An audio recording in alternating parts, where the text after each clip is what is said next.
I can see some editing ahead of me in the future.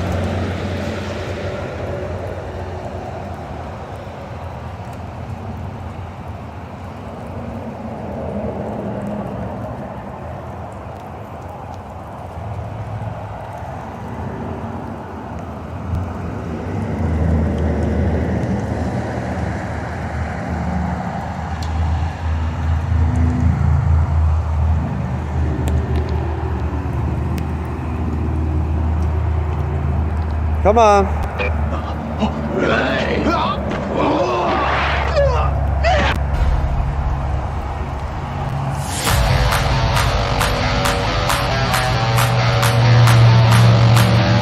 All right.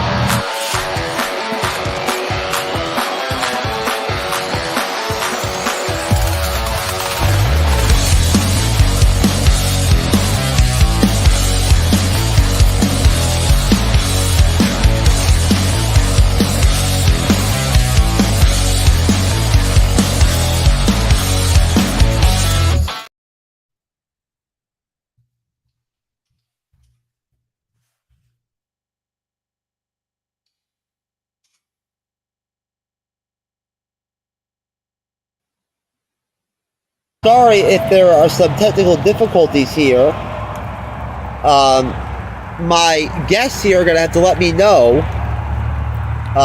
Sort of, I guess. Kyle, Gerald, is everything sounding okay on my end? Other than a lot of background traffic noise.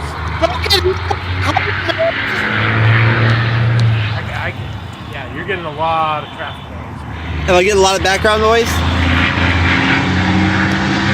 Okay, that's weird. I have my headphones on. Highway, aren't you? Yeah, I'm gonna have to go inside. That's okay. No problem. Anyways, folks, MCU'S Video YouTube channel and podcast out in the wilderness of the Ocala area of Southwest Florida, trying to remotely pull off a live stream part 1 of this Andor season 1 recap and like breakdown that I've been putting off forever. And essentially, the Wi-Fi at the hotel that I'm not going to name has not been very nice to me so far, but my guests, Gerald Glassford and Kyle, of course, from the True Believers Marvel Cinematic Universe podcast, are bearing with me and being very patient with me, and hopefully you will be too. In the meantime, Gerald, it's very rare of you to decide to generously just jump over and say hello. So it's good to see you, man. How are you?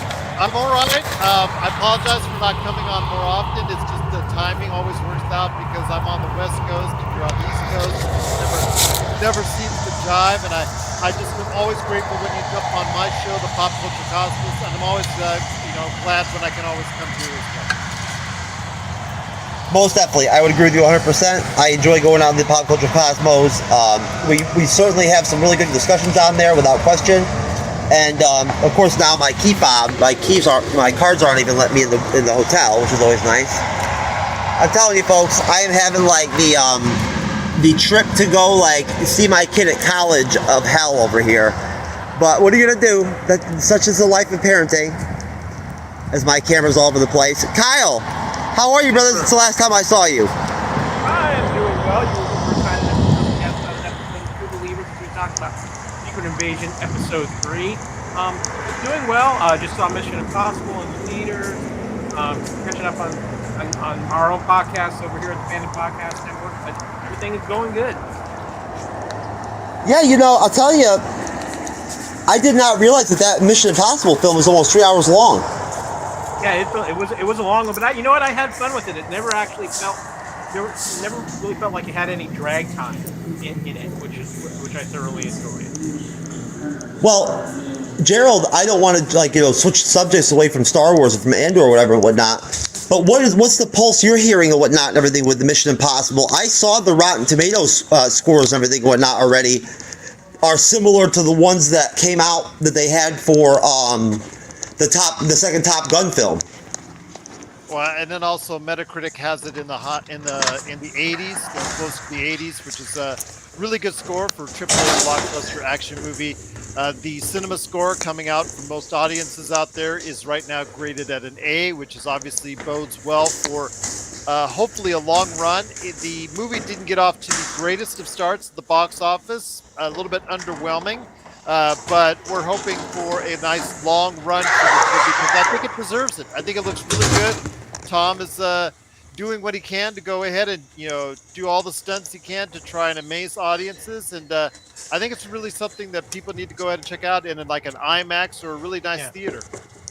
That's how I saw it in IMAX, and it was quite impressive. And I will say, from the last thing I saw here recently, it is going to have the biggest opening of any Mission Impossible film at this point. Yeah, 5 days, $80 million, but they were still hoping for a little bit more. But the international takes it to about 250 million. But at $300 million before they did even any marketing on it, they need to make a little bit more chunk of cash to go ahead and get it in the black. So. Well, let's put it this way, though. It's almost made more money than The Flash. Oh my gosh! I think you and I could do an indie film that probably makes more than The Flash. The Flash is going out of most theaters this week, and it's going to finish under Green Lantern for box office.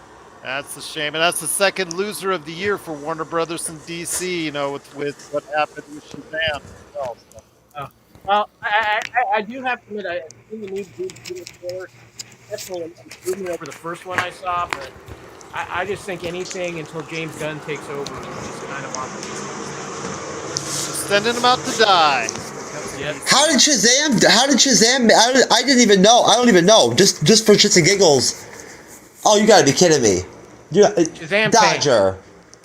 You're not gonna believe this. Shazam was a bomb at the box office. Yeah. You son of a bitch. Dodge just ate my entire fucking pizza. You're gonna have fun later with that. This son of a bitch just ate my entire freaking pizza. This brand new pizza that my daughter dropped off for me. I had one piece of it. He ate that whole son of a bitch. You're gonna have fun later. Dodger, you are one brave son of a bitch, man. I'm telling you right now. If you even so much as to ask me for a treat or whatever, whatnot, after you pulled that shit on me, that you have to get a whole new pizza now. Come on now. Anyways, no. I'm sorry about that. How did Shazam ended up doing box office wise? I mean, honestly, I saw it. I thought it was not very good at all. I can look it up. I'm sure that they lost money on it. Oh yeah, they lost a whole bunch of money on it. Right now, it stands worldwide. Gotta scroll down. That's never a good sign when I have to scroll down. Let's scroll down. Scroll down. It's number 25 for the year at 132 million total, which probably didn't even make back its production budget. So. Wow, that is crazy. You're talking about 125 million worldwide box office. Yeah. Oof. That is not good, man. Jeez. But then again, Kyle, and honestly, I'll tell you one thing. I will give props to Ocala for. They may have shitty Wi-Fi or whatever, but they got a ton of movie theaters, and they have an IMAX theater and a drive-in here. Oh yeah. Yeah. Because we thought about going to see Mission Impossible, last night, but when we saw that it was 2 hours and 47 minutes long, we didn't go. Yeah, nope. There's definitely some theaters out there, but yeah, it's a long run time for Mission Impossible. But again, if you see it, especially if you see it in like an IMAX or a Dolby Digital type theater or something, it's worth it because it is one of those kind of movies you really need to see on the big screen. Well, yeah, I mean, honestly, Andre's the pop culture guy, wants to do like a no spoiler review on it on Monday night on our show. So like, I'll probably go see it. I will probably see it in IMAX tomorrow. To be honest with you, I'll do it while my daughter's Bella's at work. But yes, folks, I am remote. That's why I'm on my cell phone. You'll have to bear with me. I apologize. I'm still I try to be professional, but I'm still working out the kinks sometimes of these remote shows. And my daughter, thank God, decided to move back down to Florida for college. So once or twice a month, I'm gonna head up here, right? Maybe I'll have to get a place down here, Gerald. That's how I have to figure this Wi-Fi issue out, right? Absolutely. Looking more like that, especially if you get locked out of your room once again.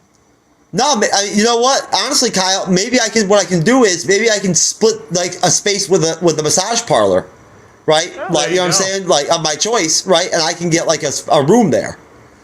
Well, just make sure you keep the locals happy. If you know what I mean. I can even produce the show from the room. from my bed, like the little white bed or whatever. Anyways, folks, all right. Andor season 1, Rogue One. Now, I watched Rogue One the other day. I haven't watched it in years. Gerald, how long has it been since you watched Rogue One? Since it came out in the theaters. Oh, because you saw it in theaters. I did, yes. Ooh, you lucky son of a bitch, you. Well, it earned over $1 billion, so there's quite a few of those around. Hey, thank you know what, Gerald? Thank you for providing that for me and whatnot, because I never thought to look that up. But that's good to know. $1 billion. Yeah, it okay.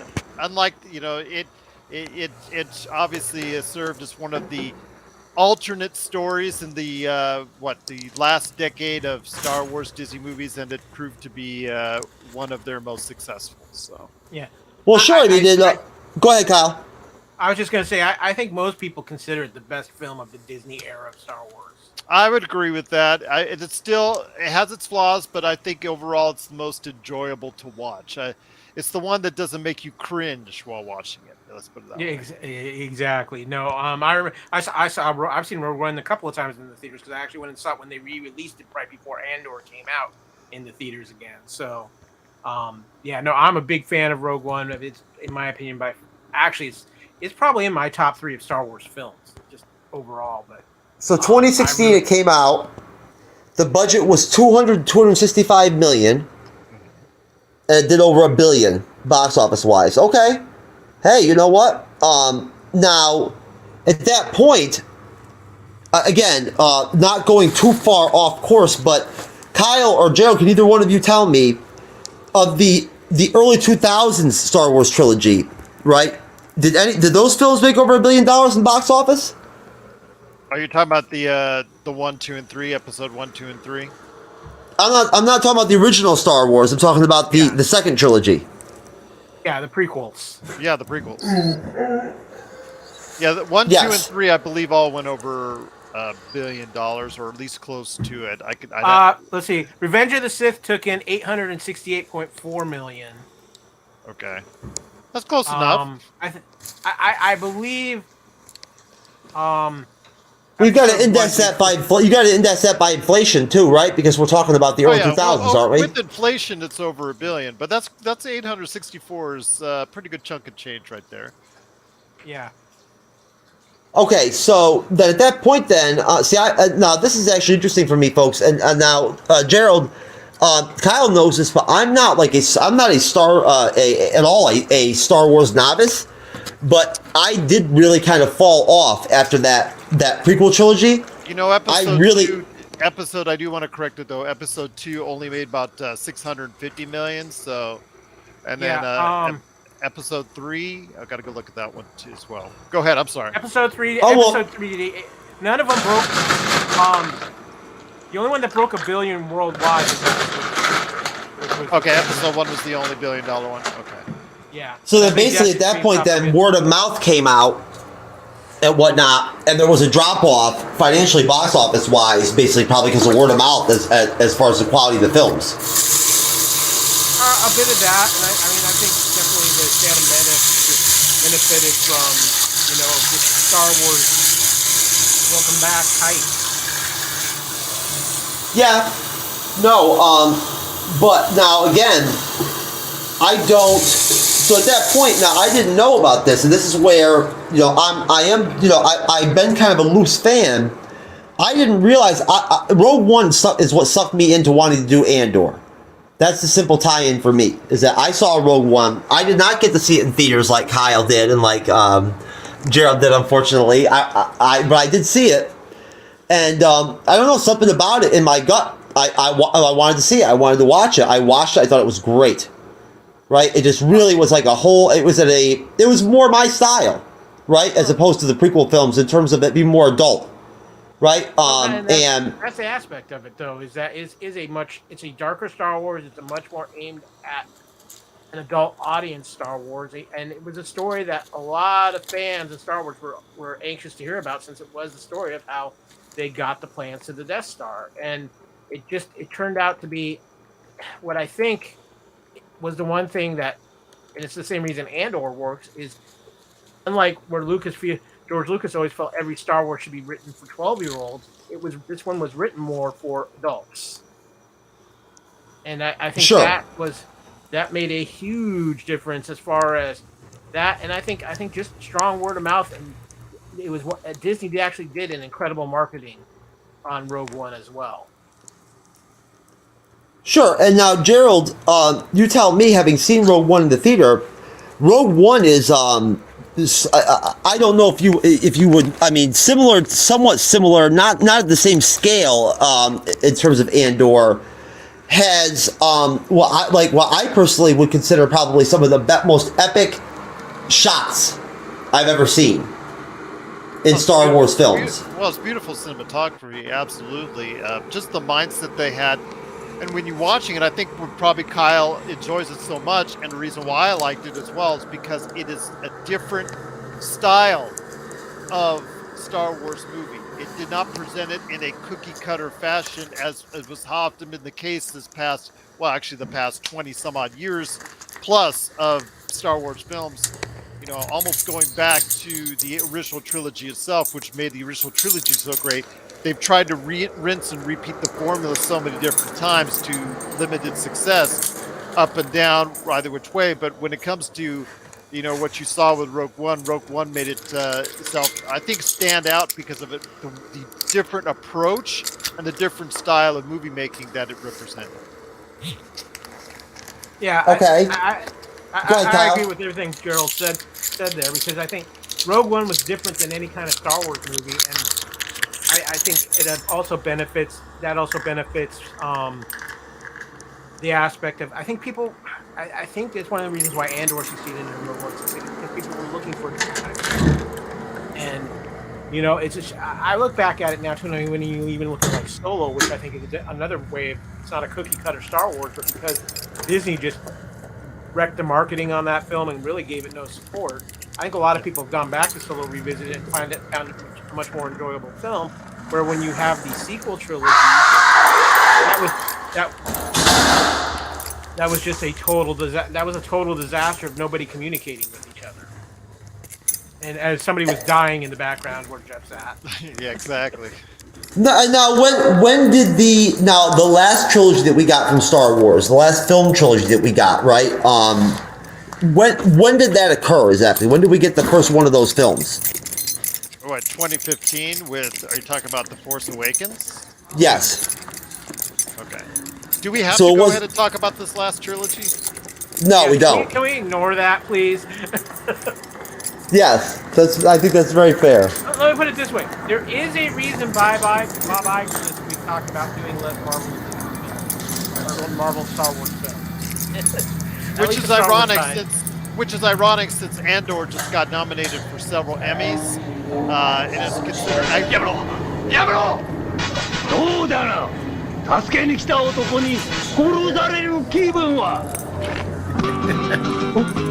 Okay.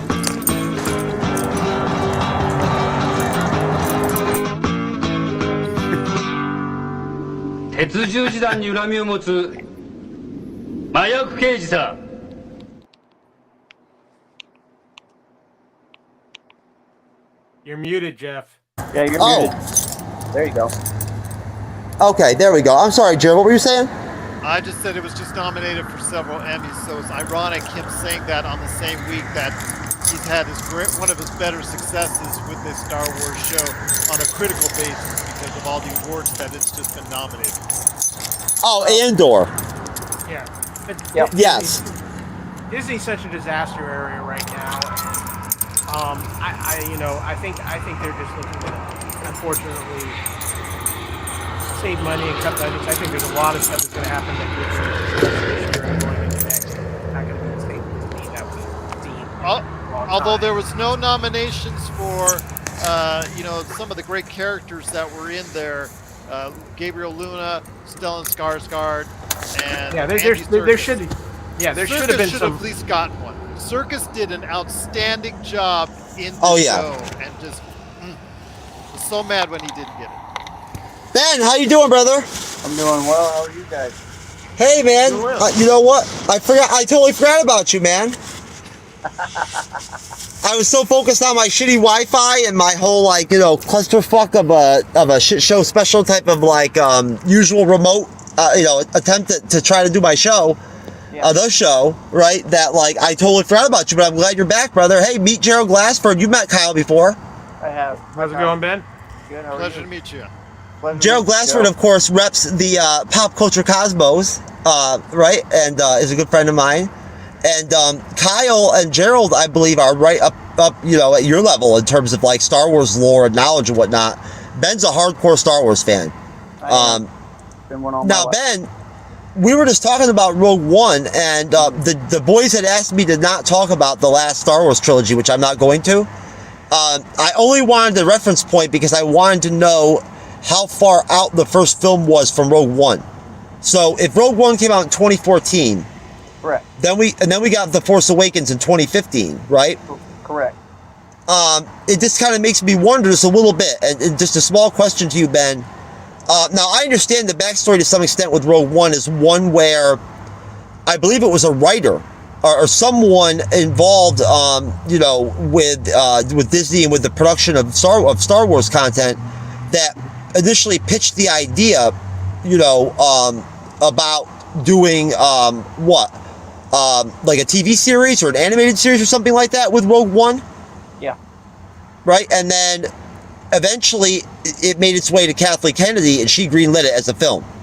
Correct. Right. Yeah. So yeah. So now, with the timing though, right? I mean, there's no connection between Rogue One and the most recent trilogy that I know of, right? Is there really any connection? The only connection that you could probably draw is Leia and the whole, like, I guess the Skywalker saga. That's how it plays into it, especially at the end of Rogue One when you see Leia and she says hope, and that goes right into Episode 4. So And I understand, I grasp the timeline. I do. That's one thing I've learned. Folks, I got to give credit to people like Kyle and Ben that have inspired me to actually want to know and understand the timeline, so I actually know when these things occurred, like the Mandalorian, where that's at from like the original trilogy, where, you know, where Rogue One, all that. But now, let me ask you, Ben. For you, when Andor first came out and the premise of it first came out, right? Now, I understand that the Star Wars fandom was pretty low after the most recent trilogy.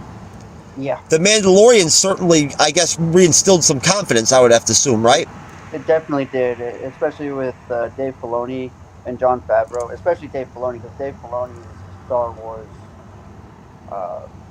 guru, I would say. Did Filoni do? Now you know that I'm in season 5 of Clone Wars right now, and then I'm gonna get into Rebels right after, so I can prepare for Ahsoka, right? Yeah. You know, which you and I talked about already earlier today. And I'm gonna drop the trailer for it here in a little bit, actually, because I think it's really cool and I just want to watch it with you guys. But you tell me, when you first heard about the premise of Andor, what was can you remember what your initial thoughts were in terms of, like, you know, were you like really positive? Were you somewhat positive? Were you kind of like, were you questioning of it? No, I was actually really excited for it because I like Rogue One. I really do. Kind of gives everything that happened in Episode 4 more depth. And I'm a more in-depth kind of guy. I like to deep dive into things. So with Andor, it gives a backstory to this awesome character that we met in Rogue One, and I was actually really excited, and to hear also that it was the same people who had done the Bourne movies. I was on board with it.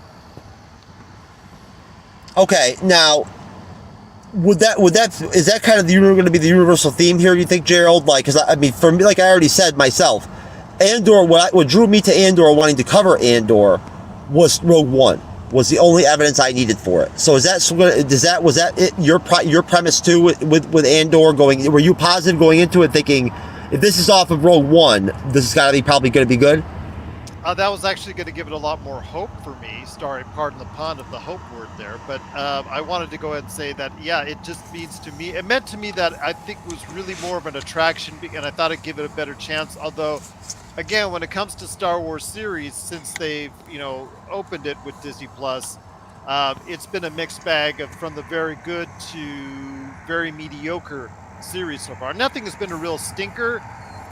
You could say the Book of Boba Fett has been maybe maybe the kind of lackluster of any of the shows that they had, but they've not really had an out and out stinker like they've had, with the movies. But at this point in time, I knew it was going to have a better chance of being good just by, again, the relation to Rogue One, Tony Gilroy, the involvement of so many of the parts that what made Rogue One so good. Now, Kyle, same question to you. I mean, what was your take? How did Rogue One impact your view of Andor? Well, knowing they were spinning off the Andor when they made the announcement of Andor, I was actually very excited about it because like I said, I personally was a big fan of Rogue One, but having Tony Gilroy involved and going to a place that really hasn't been that covered within the Star Wars timeline, and getting to see kind of the underside of the rebellion, not the fact that yes, this was a rebellion, which means they were going to have to do some dirty things at some point, and it wasn't all just this glamorous, the underdogs fighting the forces of evil. But we were going to see a lot of things because it's a rebellion and it's rebellious warfare.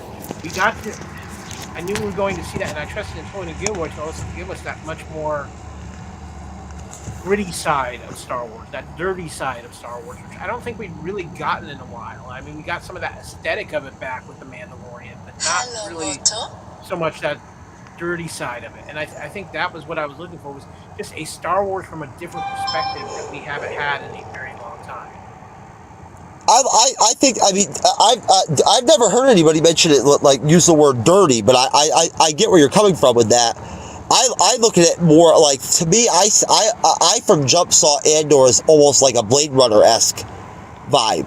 You know what I'm saying? Like almost like a noir. But you know what I'm saying? Like like it really, there were a couple episodes, Gerald, you have to agree with me, I'm sure, that where literally some of the openings of those Andor episodes are literally look just like a scene from Blade Runner.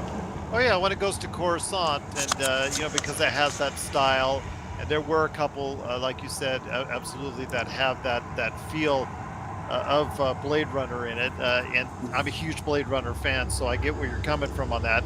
And outside, like I said before on my show, outside of a couple filler episodes on the series, you really get the sense of that it really was a good series to go ahead and follow and watch all the way through.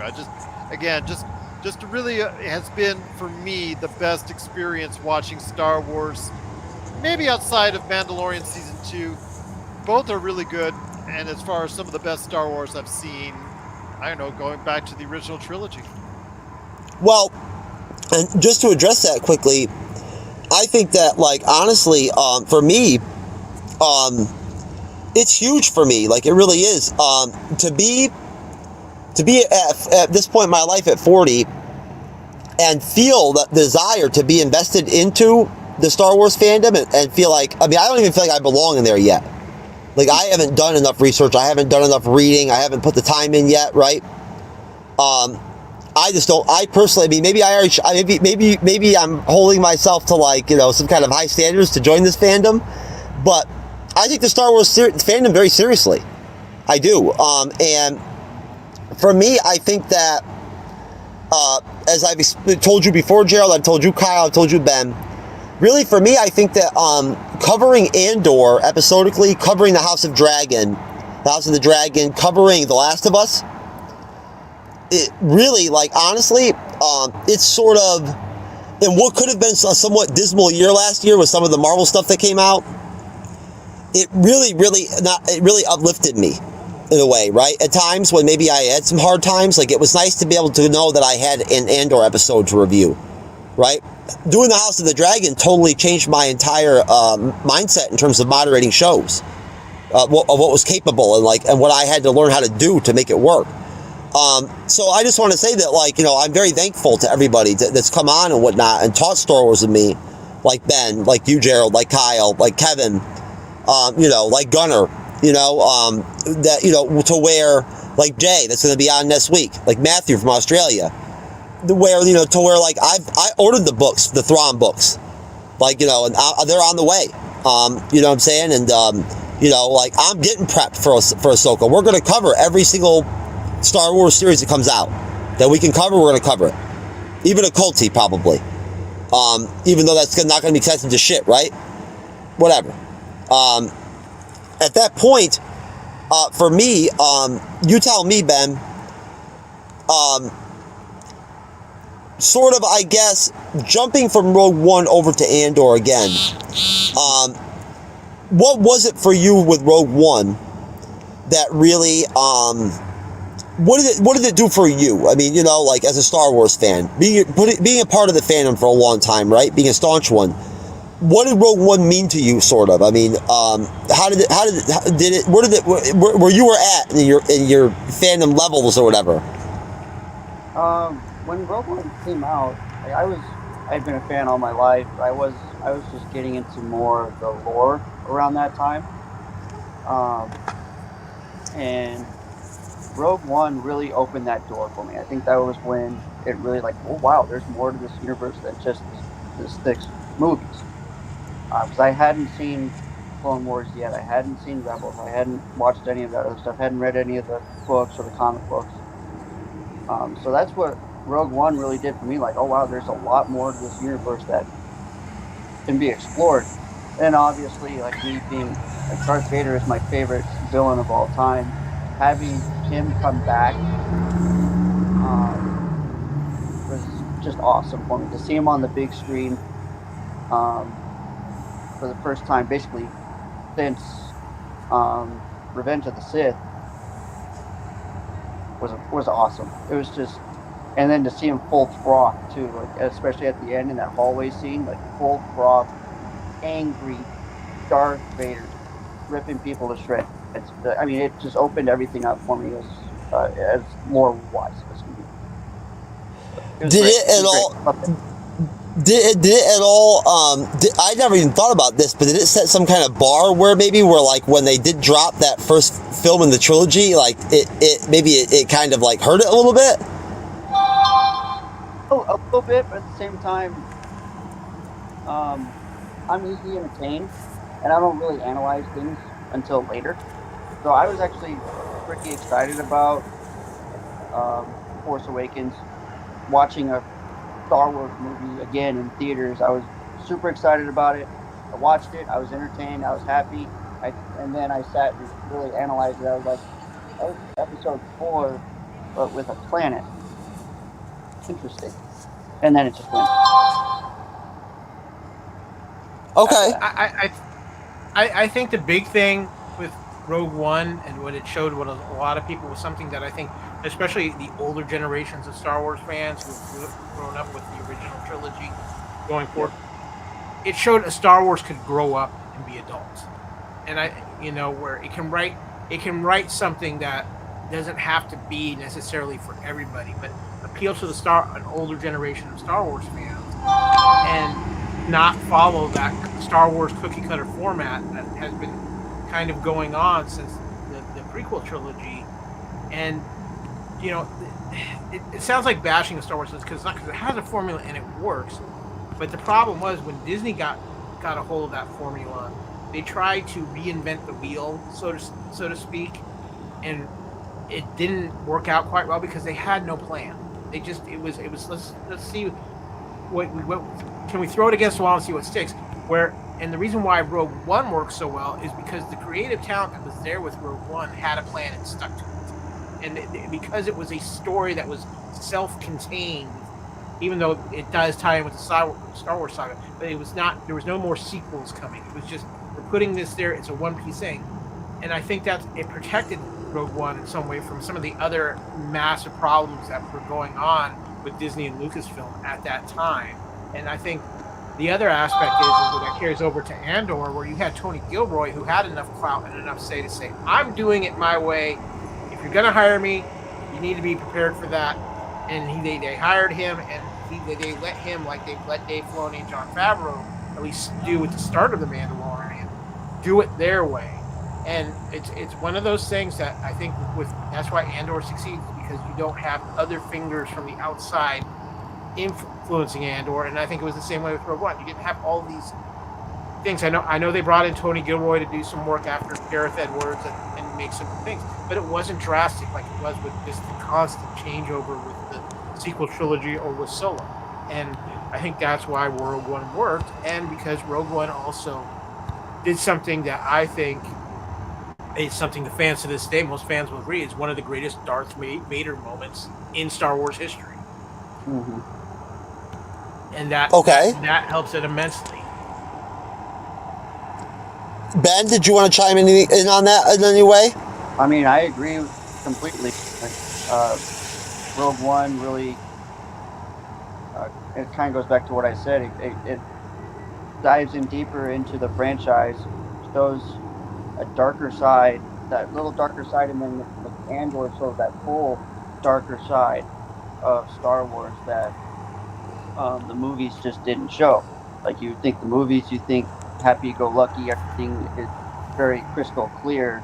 There's no gray in the movies. It's like you're the light side or the dark side. There's really no gray.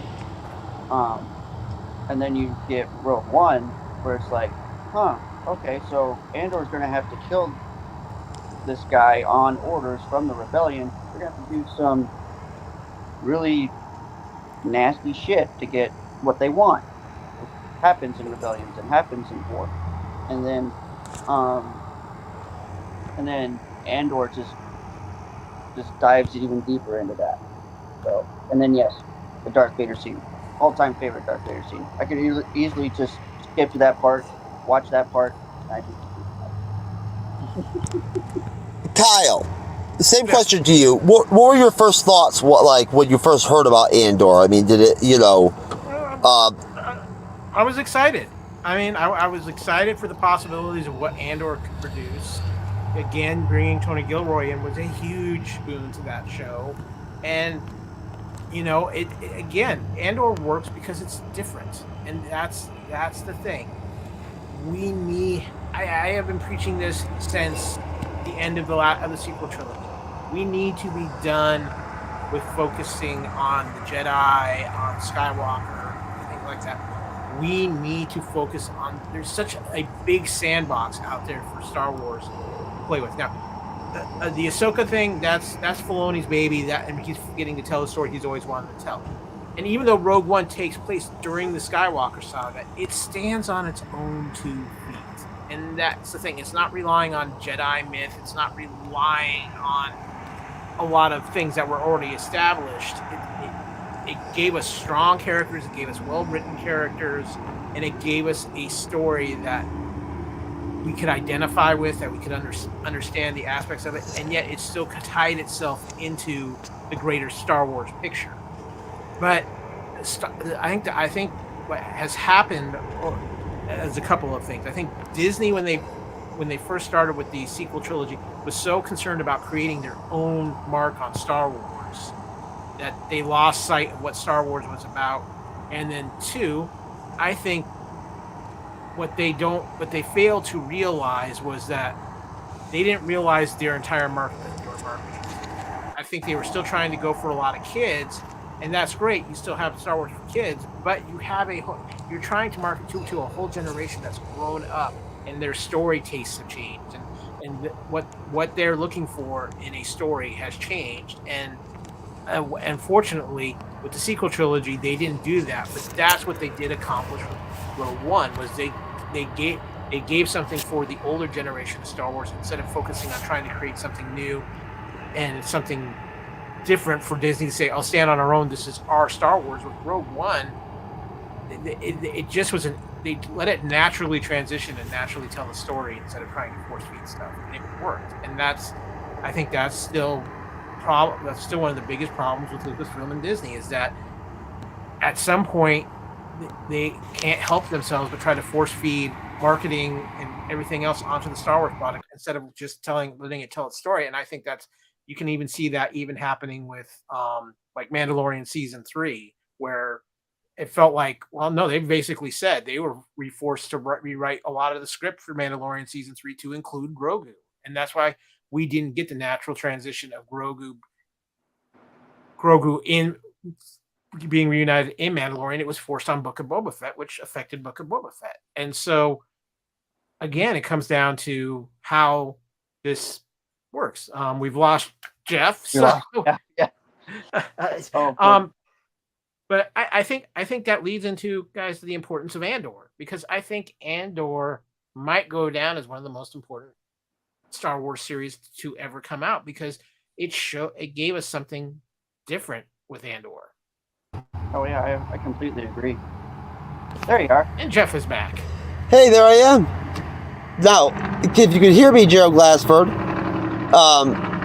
what were your expectations for Andor? Now, obviously you felt positive about it, but I mean, did you go into it with any expectation at all, truthfully, that it could potentially end up being something with what you were initially given, let's say, okay, in terms of like what the story was going to be, that they were going to have Diego Luna as the main character and whatnot, and everything, right? It was going to be centered around him. We knew right off the bat, like say when you saw the first trailer, we'll say, right? Did you see anything in that and whatnot that said to you like, okay, this could be standout shit here? Well, yeah, absolutely. When you include, although Andy Serkis was not in it at the time, that you didn't know he was going to be in it, but you did see Stellan Skarsgård, and you knew that Gabriel Luna was going to be a part of it. Just the quality of actors involved in this that we already knew ahead of time going into the series that were going to be involved, just lends itself to that idea that this project, that this show, this series was going to be something very special.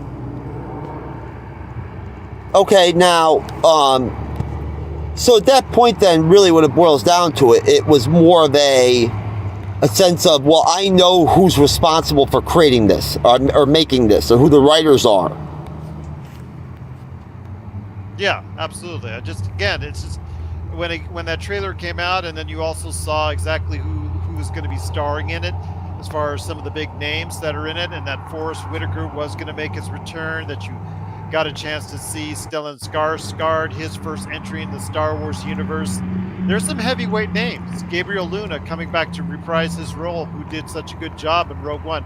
These are heavyweight names coming back to it. So I'm just glad that, again, that they all committed to it. They're committed to a season 2, that they filmed or were going to finish filming a season 2. I'm not sure what the status is right now because of the SAG strike. But again, it's a compliment to Disney and Star Wars that they were able to go ahead and create such a great vision for what was like what this entire crew here seems to be the most favored movie of the past 15 years of Star Wars. Well said. And now, let me also ask you, going to you, Ben, in terms of how Andor started off, episodes 1 through 3, right? Yeah. Take yourself back to that period, and I'm going to get into what goes on during that and whatnot, right? But now, in terms of just kind of where you were at that point. I mean, I didn't know you then. I don't think, or maybe I had met you. I can't remember. But where were you at, kind of, at that point? Say. Around episode 2, 3, were you kind of like at all having any doubts with the series, or? Oh, and you know what? Before we do that, I actually have a Rogue One trailer that I managed to somehow get to upload, and I'm actually going to play it real quick. I thought it'd be fun. Yeah. Go for it.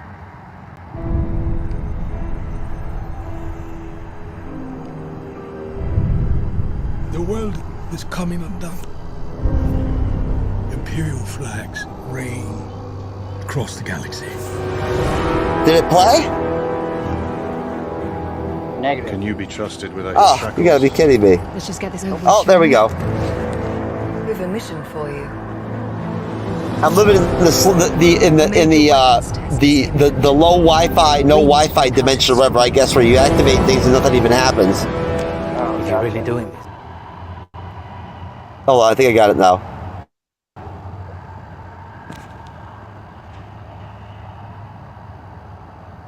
Come on, Rogue One.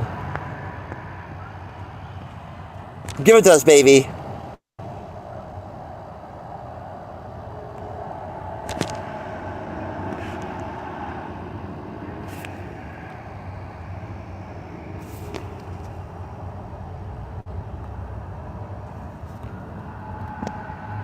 Well, I guess it's not going to play. That's unfortunate. So much for that, folks. Technical difficulties. But yeah, I'm hitting it. It's not turning on. My bad. So much for that. I've never even seen the Rogue One trailer before either. I was looking forward to seeing it. No, so basically, again, back to my question. Now I know personally, and I've talked to Kyle about this, and I've talked to Gerald about this. I've talked to you about this, Ben. I know a lot of people that I've talked to, not recently, but in the past, that they got to episode 2 and just stopped with Andor. So, did you get to a point around the episode 1 to 3 mark, which is why I just wanted to talk about that in this show? Where were you at that point? I was actually really intrigued. I was actually enjoying the time that they were taking to build this world, to build these characters, to tell this story. And then I had no issues, no doubts that it was actually going to get better and continue to just build and build and build. I mean, I realized that the robbery after episode 3 was going to take 3 episodes, or however long it took, off the top of my head. But I love the slow burn, because you don't really get that. You think Star Wars is like wham, bam, pow, thank you very much. But with Andor, they really took the time to develop these characters, develop the story, and to just like really build the suspense up until that raid happens on that town with the police. The heist. Yeah. Which is, I believe, what, guys? Episode 5? Or Yeah, the heist. Well, even before then, when I guess, I can't remember off the top of my head. Gosh dang it. The heist is kind of its own arc through 4, 5, Yeah. and 6. The arc before that, where like that gung ho policeman, merchant policeman, goes off and like raids Andor's town and. Kyle Solar's character and everything and whatnot. Yeah, on Ferrex. That's the one I'm talking about. Like, that's when it really launches, and you start to think, okay, it's starting to get a little bit more. That's right, because episode 3 is when Luthen actually finally makes contact with Cassian, right? You muted yourself, Jeff. You muted yourself, Jeff. You're still muted. Front row. Oh. Now it's all Kyle. Oh, now it's all Jeff. And he's still muted. Yeah, you're muted. I got us all back. Yep, you got us all back, but he's still muted. Oh, now he took himself out. He's pushing buttons. We can't. Oh, muted? But he's No, still muted. He's still muted, and he's gone again. He's in, and he's out, and he's muted again. So this is how they really blew up the Death Star. They just they put Jeff in it and let them push. Exactly, and he just pushed buttons. That's how the Death Star blew up. It wasn't the plans. It wasn't Luke blowing it up. It was Jeff. No, yeah, it was Jeff pushing buttons. Yeah. He's like, how do I fire? Reverse fire. Yeah. Well, Jeff figures it out, because I think one of the cool things with Andor that I really liked too was the fact how they filmed it with those mini arcs within it, and I really think that was one of the things that sold it on the show, because I know there was a couple people who were like, I'm just not feeling Andor, and I'm like, okay, go to episode 4, 5, and 6, watch that, and if that pulls you in, then go watch episodes 1, 2, and 3, because you can watch those arcs without necessarily having watched everything that's happened, especially that 4, 5, and 6. Watch 1, 2, and 3. Yeah, I agree completely. There he is. Yeah, we can hear you. Oh yeah, I'm glad you guys are enjoying my professionality over here on this live stream. Am I black? I'm showing myself as a black screen. Oh, there I am. No, so what I was just going to ask you quick here was, no, I see what you're talking about. That is, of course, the episode where we then, Luthen does take Cassian, right, and, we do then get that arc, like you said, Kyle, the 4, 5, 6 episode, where in 6 we get the heist. And it does really pick up at that point and whatnot, right? Episode 3 is really great. But in terms of, Gerald, of, where you were at, sort of, I guess, with the same question with you with episodes 1 through 3, not without knowing what we were going to get in episode 4. Did you at all have any hesitancy or anything like that? Or was there any moment for you, right after like episode 2 maybe, where you saw like sort of like things being too slow? No, not at all. Again, it dealt with it great. The filler episodes didn't come until later in the season for me. The episodes that looked like they were just there just to go ahead and fill up the episode log. There's only 2 of them. Like I said, 10 of the episodes are must watch. If somebody, as I've said on my show, 10 of the episodes are definitely must watch and definitely worth the time of you seeing it. 2 episodes are, fluff. They're just kind of filler. They're just kind of there. They're kind of set up before the real action begins. But again, 10 episodes are definitely worth your time, and it really didn't get that way as far as anything unnecessary until you got later in the series.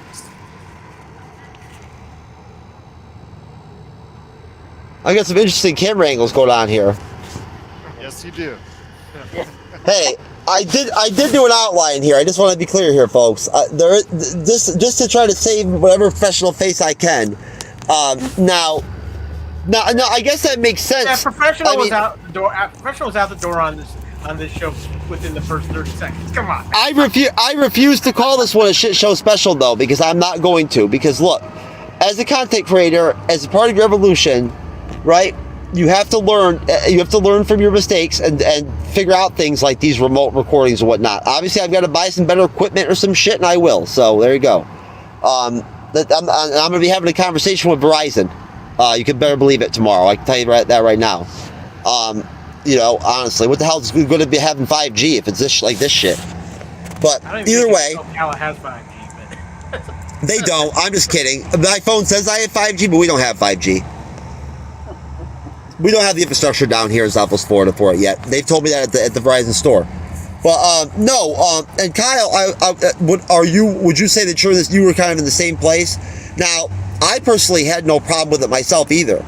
I didn't hear the gripes really about the sort of the slow burn or whatever with Andor until we got into the series heavily, like more. It was more episode 3, episode 4, episode 5 where I started to hear people actually outside the shows, not during the review shows, because during the review shows really nobody was griping for the most part. Here and there.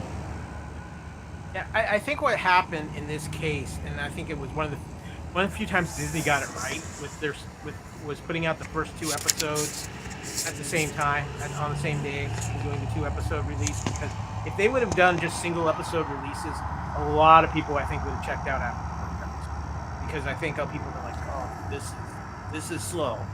And I think the one thing Disney could have, one of the things that also helped Disney was they ended up putting Andor out, at least the first a couple of the episodes out on just basic broadcasts, and I think that got some people's attention as well. But I think the thing with Andor is that I think most true Star Wars fans knew we were coming in for something different, so they had a little more patience with it. And I think this is becoming something that I'm seeing more and more with just in fandom programming in general is, are they writing for the general audience or are they writing for the fans? Because if you write for the fans, that's great, but you're only going to get a select population.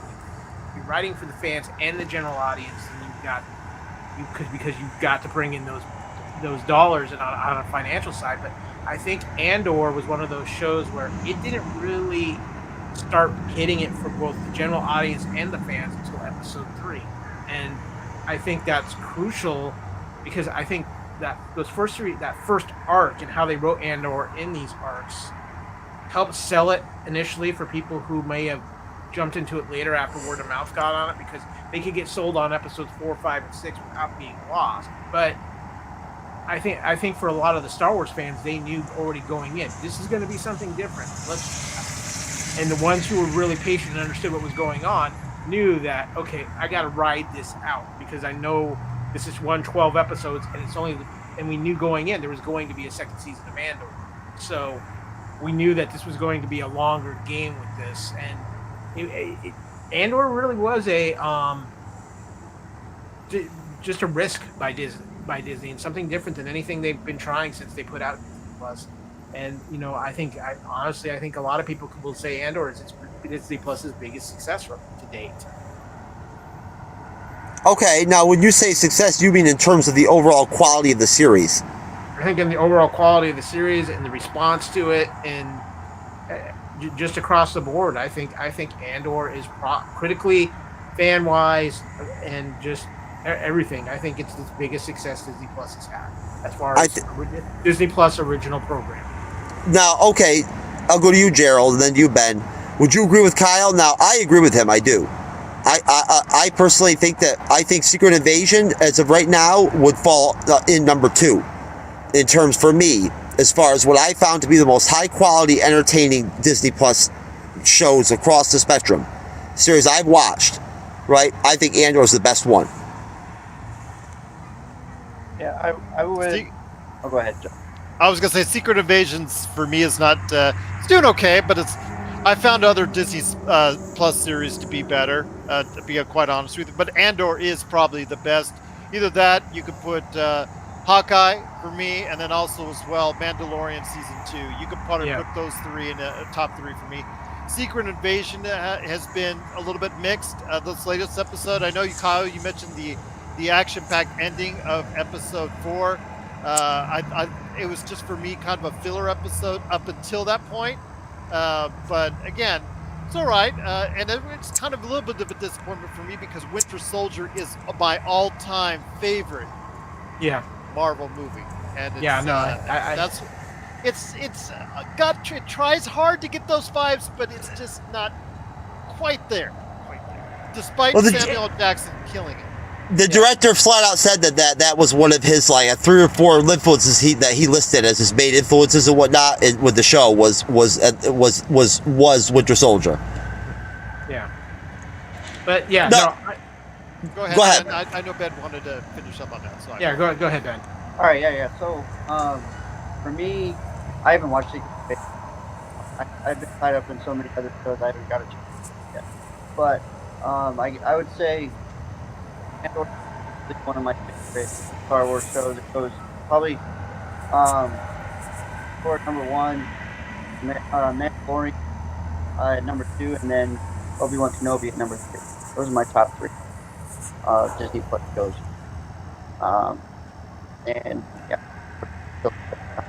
and every time I watched it this week. Every time I watch it, it just gets better and better. Like I'll pick something up new that I didn't see before, and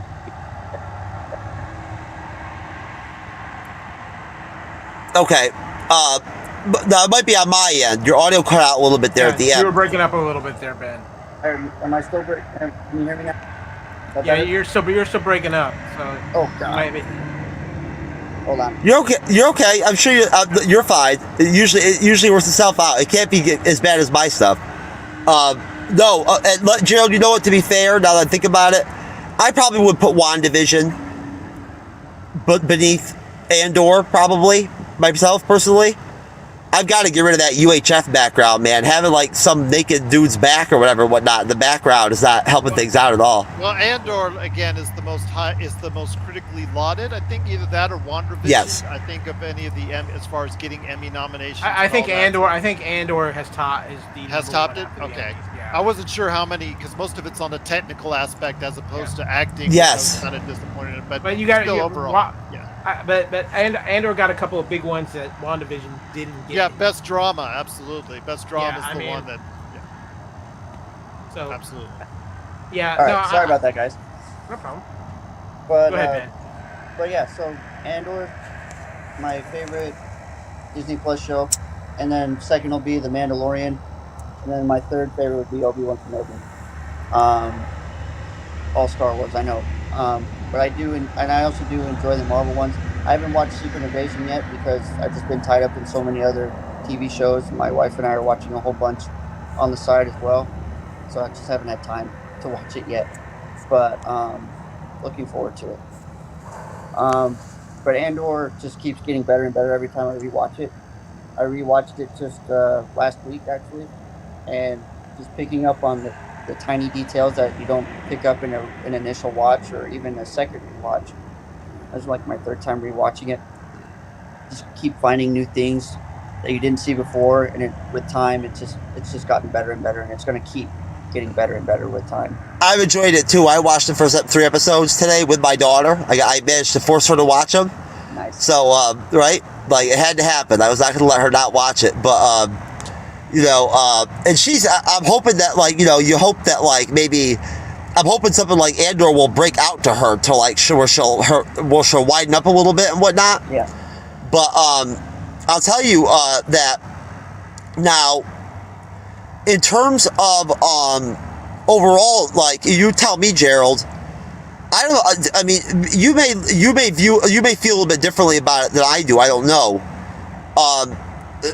or not care as much about it. But I find myself. When I do come across people where Andor comes up in the past and whatnot and everything, and they do tell me oh my God, Andor sucked. I stopped after episode 2 or 3, whatever, and whatnot, and never went back and whatnot and everything. Everyone I've talked to about it has been that negative, but some of them have been this flat out it was garbage, whatever. I stopped because it was so slow, whatever, that kind of deal. And then. A lot of people, other times, they're usually just more along the lines of well, I gave it a try, right? And then I kind of fell off with it, right? I kind of dropped off. I didn't stick with it. It didn't catch me, right? But I've had a couple people that have told me that they have gone back and rewatched it. They did watch it through and that they have enjoyed it. Do you, now I don't get upset when that happens. My thing on it at the end of the day is that I just would love to see more people actually watch the series. All I will say is that most everybody that I've spoken to about it absolutely love Andor, and if somebody hasn't finished it, it's just because they just been not like Ben. They're just life gets in the way, and they're just not able to conclude it. But I haven't heard a disparaging word yet from our audience or my co-host on Andor because of how good it is. So I'm getting a lot more positive feedback, I think, on my end than maybe you're getting. And again. I'm just talking about we're talking about less than 10 different creators and friends, people I know and whatnot that just, that whatever, like I said, that they never could get into it. But then again, some of them have gone back and revisited it. And I agree with you though. Gerald, we've had this conversation before. The majority of the people I know that have watched it, that have actually watched it all the way through, they think it was immaculate. Right? And I've had several creators that Kyle knows. And Gerald, you either know them, I think, too, or you know of them, through me probably, or you've heard of them, that they think it's, and I'm talking people who are full-blown Star Wars fans, all out, like y'all are for the most part, who flat out, have said to, flat out that Andor brought them back, sort of, almost, right? You know what I mean? They got to a point where, Andor was what they needed to kind of, sort of draw them back in. Does that make sense, Kyle? I don't know if, from my experience, I think the people who were out on Star Wars at that point, they were drawn in by Mandalorian. I think Mandalorian really drew these Star Wars fans. It paved the way. I think it really drew back in the Star Wars fans who felt like they had been ignored by the sequel trilogy and the things the sequel trilogy had done. And I think that with what Andor did was it got... There were the Star Wars fans who were holding on to hope because of Rogue One, how good that was. And I think Andor, and then the Mandalorian hit, that helped. And then I think Andor got some of those fans who really enjoyed Rogue One to get their eyes back on Star Wars. I think the biggest issue with Andor is that I don't know if I would necessarily use Andor to sell somebody on Star Wars for the first time. And only because I think it's too enriched in the history of Star Wars and what's going on with it. And Andor is so different than anything else that is Star Wars. And I think that's why it works for so many Star Wars fans, because it's giving them something different, giving them something different to talk about in a different view. But the other thing I'll say this about Andor is, as much as I love Andor is a commitment to go back and rewatch because it's so deep, it's so intense. The story is so requires you to be fully locked in. It is. While it's a rewatchable show, it's a time-consuming show, and especially in today's day and age where we have this content coming out almost on a daily basis. There's new content you want to see. There's something coming out, and I think that I'm going to actually give a little credit to Bob Iger here, even after all of his comments. I think he has a point of there's too much content coming out and it's diluting the product. And I think on that aspect of it is if we can get our content amount that's coming out a little bit cut down, whether it's because of what's going on in Hollywood right now with the strikes, or just the studios are starting to realize we don't need to be putting out as much content as we are, and we get more quality than quantity. Give people a chance to go back and see some of these things that they haven't had a chance to watch yet because there's just too much. But my problem with that, Kyle, is that I don't understand why Iger mentioned Star Wars in that category. I don't get that. Because those are their two biggest flagships, and Star Wars costs a shit ton of money to make. Okay, that's true. That's fair. I get that. But what I'm saying is that as opposed to Marvel Phase 4, the stuff that Star Wars has been putting out with its Disney Plus series, again, with the exception of maybe Boba Fett, right? Like Gerald said, which you could kind of say is a 50-50 kind of series, I thought. Like, it wasn't terrible, but it also wasn't all that great, right? But again, that's just my personal opinion. I feel like their Disney Plus stuff has been solid, right? Now, I didn't see Obi-Wan Kenobi, so I can't say anything about that one. But I think Obi-Wan was a mixed bag for some people. I've got to be honest with you, from what I've heard, Skeleton Crew is kind of like coming out of the gate a little iffy. I've heard good things about the Acolyte. I don't even know if that's fully done yet or if that's getting delayed now because of the strikes.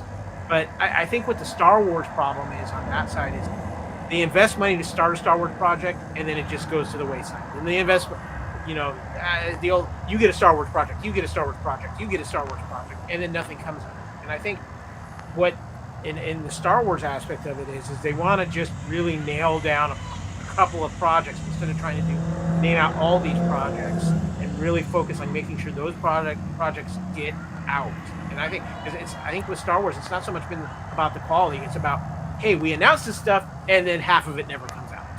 And I think that's probably why he's like, okay, we're just going to really kind of narrow it down and make sure we're getting projects that we can get out at high quality. And see now, Ben, you can jump in here if you want. This is where the conversation really opens up, really, Kyle, because when you add this angle to things, this is where I get to where like that conversation on its own is this whole new conversation, right? Like it literally is. Like we could go back and forth for hours about whether or not we all agree on like the amount of, like, for instance, Star Wars films that should be released every year, or MCU films that should be released every year that we deserve as fans every year, right? Or whatever. I personally am of the belief that, as I told Ben, as I've told Kyle, I believe that the problem with Marvel, with the MCU Phase 4, for instance, was not so much the movies, although that didn't help. It was the Disney Plus series where they overdid it. And, you know what I'm saying? Like, that's where they pushed and pushed. And that's just my feeling. Now, Ben, with Andor, as Kyle kind of mentioned, and Gerald has also said something about this, I believe, too. Andor is not something that you would want really to expose to someone as a new Star Wars fan, because again, it's almost like a limited series, and I think this connects to what Kyle's talking about, Ben, and then to you, Gerald. The fact that because of the Feige formula, because of Marvel Studios and the Infinity Saga, we've all just come to this place where we have these expectations that everything that these fans that Warner Brothers with DC, with Star Wars with Disney, with Marvel with Disney, we have this expectation that everything is going to lead to something else, right? Like everything has to connect to something else to then lead to something better, almost, right? Like that's how it has to work. But it doesn't have to work that way, right? It doesn't.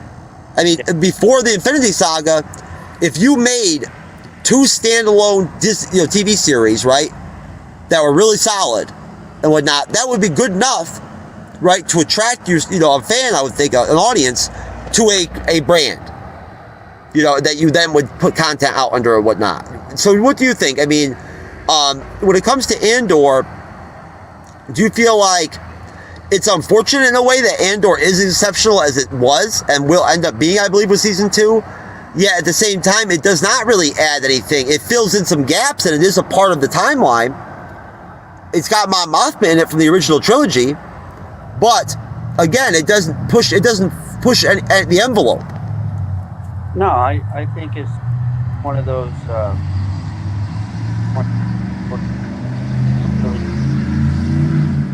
I agree with you. It's probably introduce a brand new Star Wars fan. If you want to introduce a brand new Star Wars fan, you haven't watched the original trilogy, or you haven't watched 1 through 6, and that started with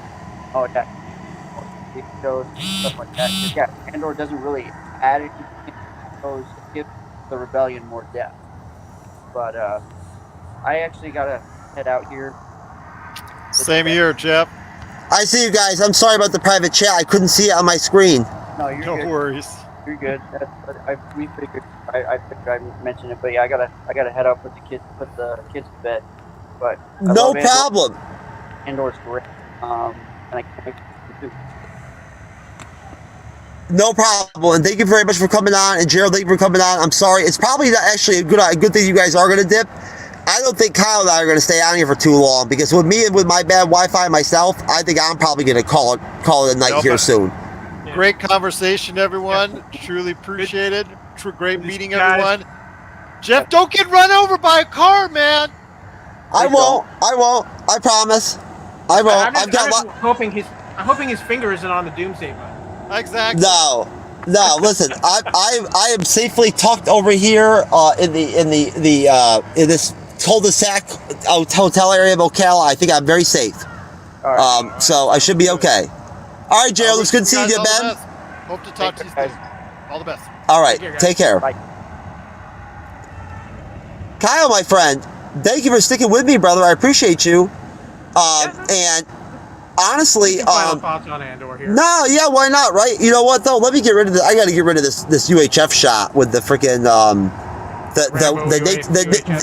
the Rambo Weird Al. Yeah, it's just the whole like naked back of him, dude. Look is not flying for me. So I need to eliminate that if I even can. We'll have to see. It's gone now. Yeah, I'll tell you, honestly, I'm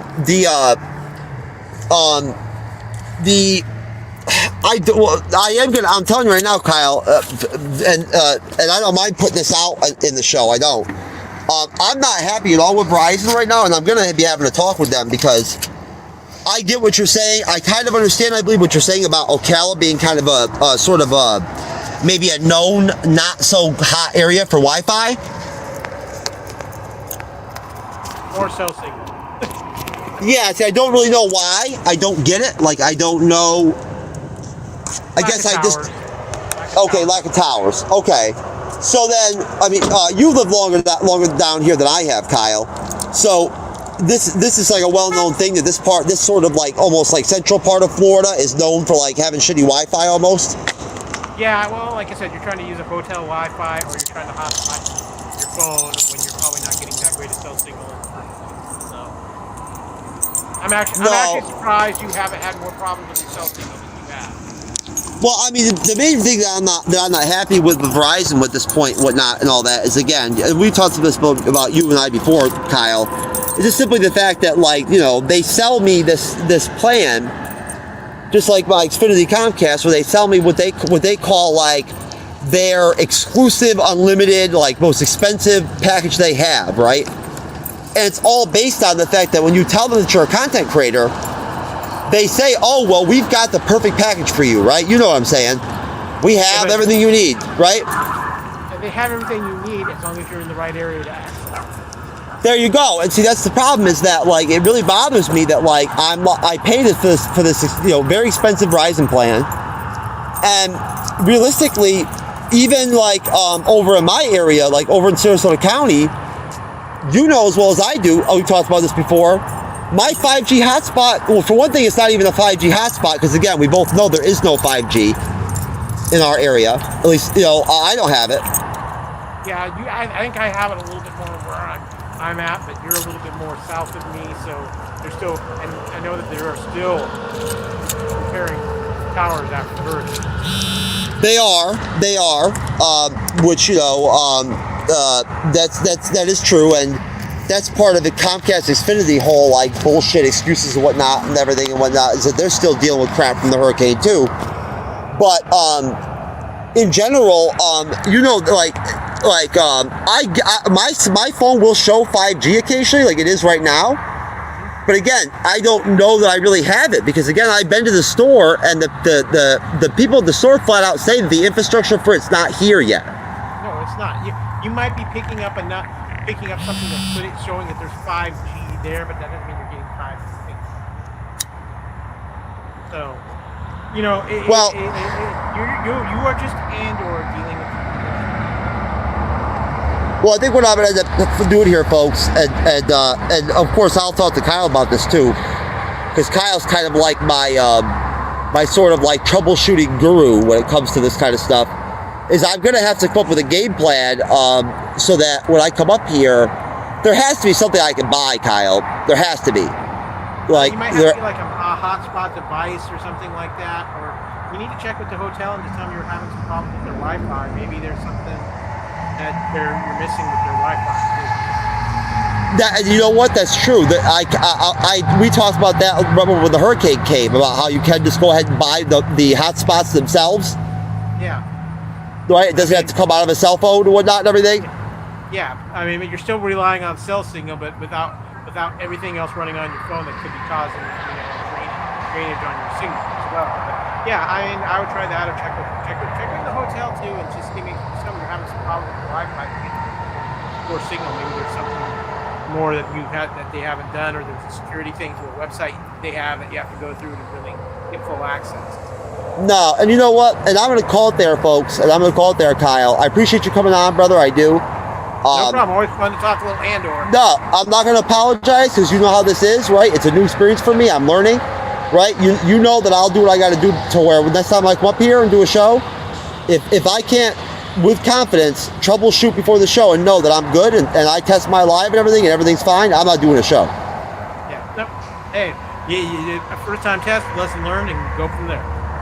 Yeah, I was going to stay another night tonight, whatnot, another night, Monday night, and whatnot, and hang out with my daughter for another night, but I have a show to do tomorrow night and whatnot. I've got to review Dead City episode 5, and at this point, I think I'm going to have to go back home. Well, I'm going to tell you right now, I've already seen Dead City episode 5. There's not much to review. What were the mutant fucking the mutant walkers in the sewers like? They were all right, but there's a lot. This is an episode that the trailer showed a lot of action, but there was a lot of talking. Oh, really? Yeah. Is there at least some crazy fucking monsters or something though? You see some hints at some things, but it's not. It doesn't feel as all out as the trailer showed. Okay, great. Well, thanks. I appreciate you letting me know that, Kyle. Thank you for letting me down softly. Well, at least you have forewarning not to be disappointed. There you go. All right, brother. Listen, we're going to get out of here. Thank you, folks. We'll see you next time. Take care, everybody. Later. See ya. If I can get an outro to work.